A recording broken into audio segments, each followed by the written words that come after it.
maya ang bansa. Kaya naman sa isang museo na aming binisita, ang bayaning si Dr. Jose Rizal ang tampok na exhibit. Inaalala nito ang ika-150 taon niyang pagkasilang, kung saan ilang aspeto ng kanyang pagkatao ang pinakikilala. Si Rizal, yung kanyang buhay, kanyang imahen, nakikita na natin sa pang-araw-araw na buhay. Ma-appreciate talaga si Rizal. Para sa isang mas light naman, mas popular, yung hindi yung typical na yung Rizal na alam nating lahat. Sa museyong ito, makikita ang ilan sa kanyang mga litrato. May mga larawan ding makikita ang kanyang pamilya. Bilang manunulat at manunula, nandito rin ang ilan sa kanyang mga nilikha. Ang prayer book na ito, aktual daw na bitbit ni Rizal noong pinatapon siya sa dapitan. Ito namang violin, personal na pinapatugtog at pag-aari ng ating pambansang bayani. Makikita rin dito ang ilang sketches at wood sculpture na si Rizal mismo ang gumawa. Patunay lang na mahusay talaga siya sa sining. Ang mga Rizal painting na ito, gawa ng mga batikang Pinoy artist. Patunay lang ito ng kanilang pagpapahalaga at paggalang sa kanyang pagitingan. Maging ang ilang barya, perang papel at selyo ay laman din ang kanyang larawan.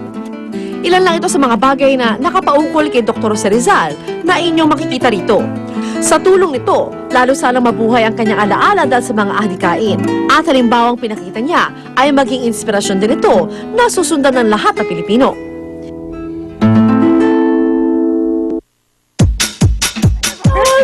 Alright, ayun, yung mga pwede natin makita para ma-remember natin yung 150th birthday ni Jose Rizal. At ito, tuloy-tuloy pa rin ang ating pakikisaya sa De La Salle University para sa kanilang nalalapit na centennial celebration. Dito sa unang hirit, proud na proud po kami sa aming mga kabarkada na Lasalista. Or Lasallians. Nagbago na sila name kasi 100 years kasi na sila. 100 years na. Eto na sila talagang green and proud. You cannot deny. Drew, Lynn, and Edu mula sa Taft Campus ng Lasal. Morning! Hey guys!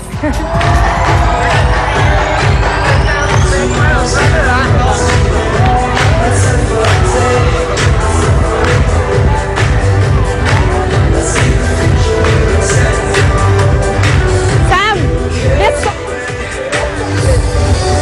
Magandang umaga po muli sa inyong lahat. Balik tayo sa De La Salle University kung saan maaga natin sila-celebrate ang centennial anniversary. Kumbaga 100 years na po ang De La Salle University. At ito po nasa akin ito na nakikita nyo ang first class relic ni St. La Salle. First class, kasi yung second class diba yung mga pag-aari ng santo. Ito po ay first class relic, as in bahagi po ito ng forearm ni St. La Salle. Ito po ay regalo ng La Salle Christian Brothers Institute mula po sa Roma. At ito po ay magiging permanente na sa Pilipinas. Permanente sa De La Salle University. Actually, i-enshrine po ito sa chapel ng De La Salle University. Pero bago po yan, 17 schools, 17 La Salle schools in the Philippines, iikutin po itong relic na ito. Today po, mula yesterday hanggang today, open po ang De La Salle University for those who want to come here and pray sa relic. So, St. La Salle is the patron saint of teachers. So, mga teachers, ito na po ang inyong pagkakataon. Samantala mga kapuso, lipat po tayo ngayon kay Edu at kay Drew.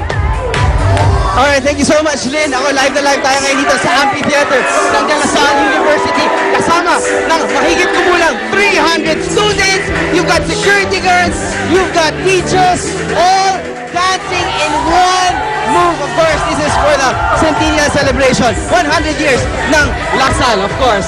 Edu? I'm sorry, don't bother me. We are just like really enjoying. Anyway, alam mo, ang daming activities ngayon mga kapuso. So we have here, of course, the Vice Chancellor for La Salle Mission and Alumni Relations and the Chairman of the Centennial Committee, Brother Bernie Oga. Brother, good morning. Good morning, Drew. Brother, I heard morning, ang Brother daming Bernie. activities for today. A lot. Well, it started at 4 o'clock with the students coming over here. Well, last night there was an overnight vigil for the relic of St. La Salle. Then, after this, we're going to have the main mass where we will enshrine the relic of St. La Salle. And then, after that, the president is coming to give a message to the La Sallian community. Then we will have a salo-salo. Everyone, hopefully, will have enough food for all of them here. Then we will have a green parade. We will have a pre-show. Then we have a concert tonight. We have fireworks. So we're inviting all Lasallians to come over here to De La Salle University. This is a one-year celebration of La Salle's 100 years. It started last Saturday already That's with the the Tripolana. Tripolana, and it will end on Sunday with the cantata in the chapel.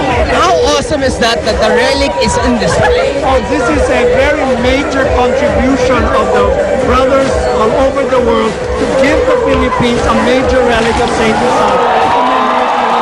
This is very big. Brother, can you talk about your fundraising campaign?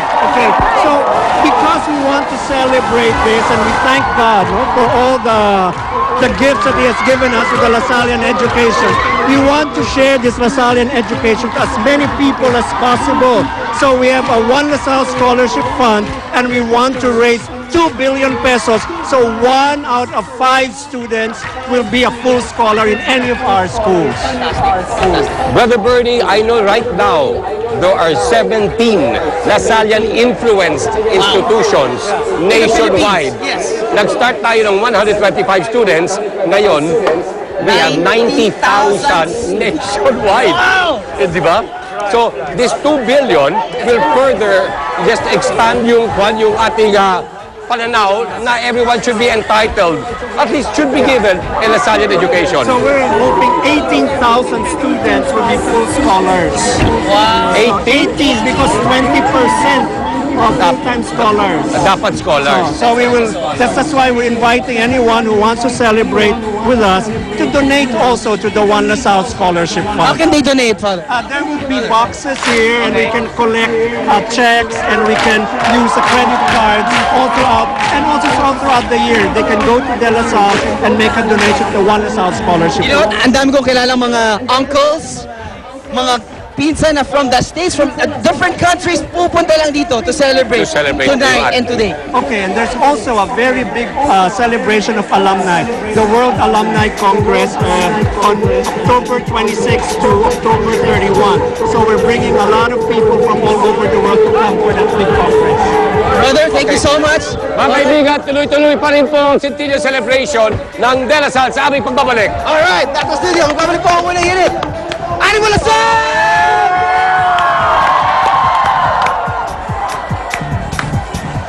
Unang hirit, ang saya-saya.